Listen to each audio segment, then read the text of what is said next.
Hey there, everyone, thanks again for tuning into Sin's Workshop. Hope you're having a wonderful day. Okay, so today we're going to be talking about The Violent Season by Sarah Walters. It's a good fall read, but I think this is going to be one of those books that's going to kind of push a lot of buttons and unsettle some readers. And I personally do think that is the author's intention. I'm confident of that because just given, the author's biography and how they deal with domestic violence and things of that nature, kind of on a regular basis, right? So this is a book that may make you as a reader feel uncomfortable. I know that there are things about it that made me personally uncomfortable. So when I finished reading the book, I was, do I like it? Like, I had a lot of mixed feelings regarding it. But, I thought about it and I got to the point where I'm just like, you know what? That was the author's intention. If that's the author's intention, then I think that the author did a really good job with that. That being said, it is going to be one of those books that is going to touch on a lot of nerves. So the novel follows Wyatt. A year ago, she walked in to find her mother dead in a pool of her own blood. Very violent crime. Now, in the town of Wolf Ridge, there is this urban legend that every November, violence infects the citizens until something gruesome happens in their town. That is the urban legend, that something terrible is going to happen every November and someone is just going to snap and kill everyone, or kill someone, or do something horrible, commit suicide, hurt someone, things of that nature. That's pretty much what the urban legend is. Now, Wyatt never really gave any credence to this urban legend until her mother was dead. And, the novel opens up with her best friend, this boy she has known her entire life, who she has been in love with for just as long, talking about how he wants to kill someone, how he wants to kill Porter, how the only problem is that there would be too much blood, and all of a sudden she's just like, oh my God, maybe there is something to this urban legend. Maybe violence is seeping into my friend's bones, and the way it took my mother's life. It led someone to take my mother's life. So I really do like how Walters does handle this topic of violence. Again, it is going to be a touchy subject here. She's struggling to understand this idea of violence. She's struggling to understand how someone could do something so brutal. How someone in her own town, a small town where everyone knows each other, pardon me, could do something so horrifically brutal to someone. Like, it blows her mind, and she's struggling to understand it. She's still suffering from PTSD of discovering her mother's body. And you see that in small little glimpses of how she has to run up the stairs and quickly turn on the light so that she can see for a fact that there's no blood anywhere. You see how she's still struggling to come to terms with her own grief and her own sorrow regarding the situation. But I think in her doing so, she's learning to not succumb to the darkness. Statistically speaking, violence does tend to increase as winter comes. People are spending more money on gifts and parties and things like that. And the nights get longer. The days get shorter. They get colder.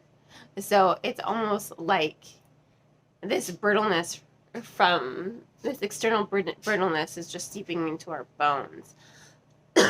You know, more suicides tend to take place, more murders, more crimes. Cover of darkness, it rises. It's just a statistic, unfortunately. And someone does point this out to White in the novel, that statistically, yeah, crimes do tend to escalate in the fall and winter months, whether they be suicides or whether they be murders or heinous or other heinous crimes. They do tend to increase. And Wyatt, I think in her struggle to really understand that, to really just kind of, she doesn't want her mother to just be a statistic. She wants some sort of reasoning. She's like, no, it has to be this urban legend. It has to be this urban legend. She just doesn't want her mom to be another statistic, unfortunately.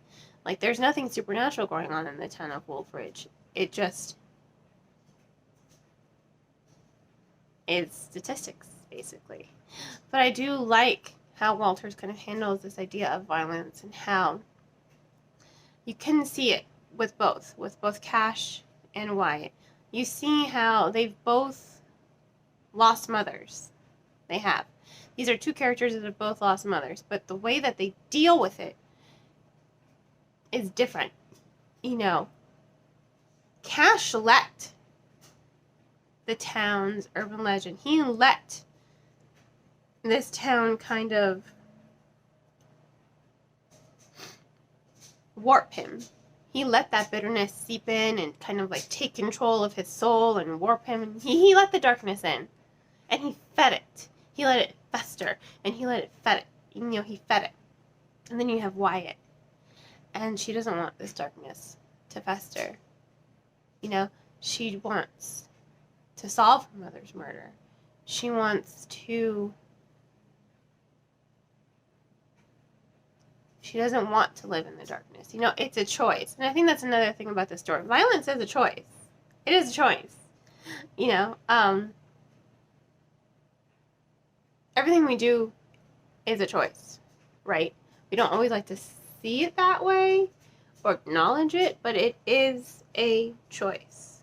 I like to joke that I wake up and choose violence. But violence is a choice that we make. Now we can either succumb to the darkness or we cannot. We can just let it go and be free. And sometimes that's hard to do. I understand that. But it is a choice to let that darkness in. Granted, some people are born bad. I do believe that. But it is a choice.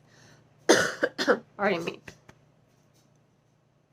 But another thing I think this story does really well is really highlight toxic relationships. Let me say this. You're not meant to like Cash. He is a crummy guy. Wyatt is so in love with him. And he knows it. He knows it. And he just lets her. And granted, he does. He's like, why do you do this to yourself? As she's like straddling him and kissing him, waiting for him to kiss her back. It's like, why do you do this to him? He cares. Don't get me wrong.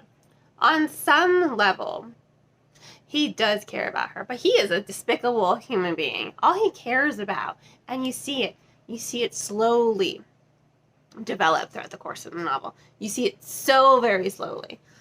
I'm so sorry. You see it so slowly develop that he cares more about how she makes him feel. He cares more about feeding off of her adoration and her attention, and he wants her in his life. He doesn't want to let this person go. He doesn't want anyone else to have her, even though he himself doesn't want her. But it's all so selfish. He is such a selfish person, and you can see that toxic relationship, how her life just kind of revolves around his wants and his needs and his desires versus herself. So you see her kind of start to break away from that and acknowledge this is a really unhealthy relationship.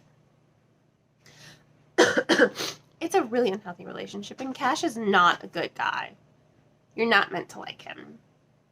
I think any reader who reads this can see right from the beginning, like, wow, This guy is kind of a creep and he's kind of skeevy. And you pity Wyatt and you just want her to snap out of it. It takes some time, yes, but it takes too long. Let me just say that. It's a good book, and I like how it shows kind of those hints at what is a toxic relationship, because it can come in many forms, you know. I like how we're seeing how this relationship is toxic, and I like how we see Wyatt grow out of it. So there is a lot of character development and character growth there. You see her grow out of it. You see her slowly inch her way from it and escape from it, and that's what I think is really, really important for the novel. The author doesn't straight up say this is a toxic relationship. It's up to you as a reader to kind of decipher that. And the moment you can decipher it, I think you can pinpoint any relationships in your own life that are toxic, and how can you move away from them as well. So that's why I think this book is going to be a little unsettling for some readers, because some people don't want to see it, you know? They don't want to see if a friendship they have is toxic, or a relationship of any sort they have is toxic, you know? Sometimes ignorance is bliss. But Walters is showing you that you can escape it and be happy at the end of the day.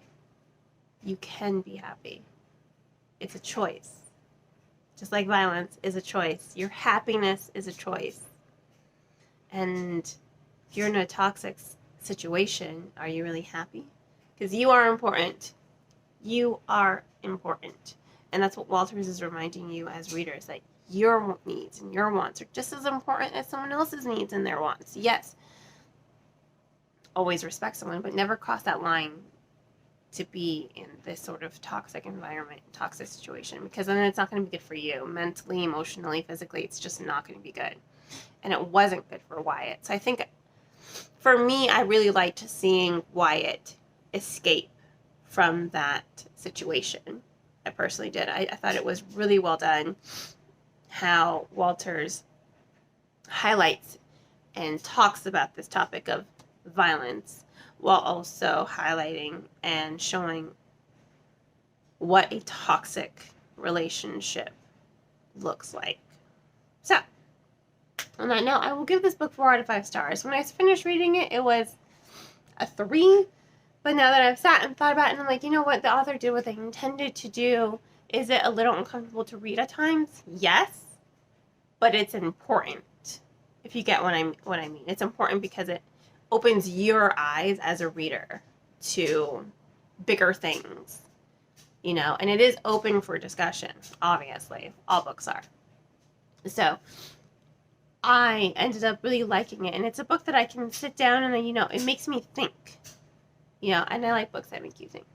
It made me think. But I will say it is a little, there are parts that are uncomfortable, but those uncomfortable parts are the ones that really open your eyes and make you kind of shatter any rose-colored glasses you might have, I guess. So 4 to 5 stars. So it's a solid 4.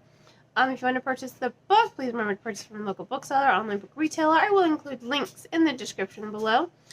Please do not forget to support me by liking this video, subscribing to my channel, and sharing with all your book-loving friends. You can also become a supporter on Buy Me a Coffee, subscribing to my newsletter, Instagram, TikTok, literally everything. I'm everywhere at this point. On that note, I hope you all have a great rest of your day, and as always, happy reading.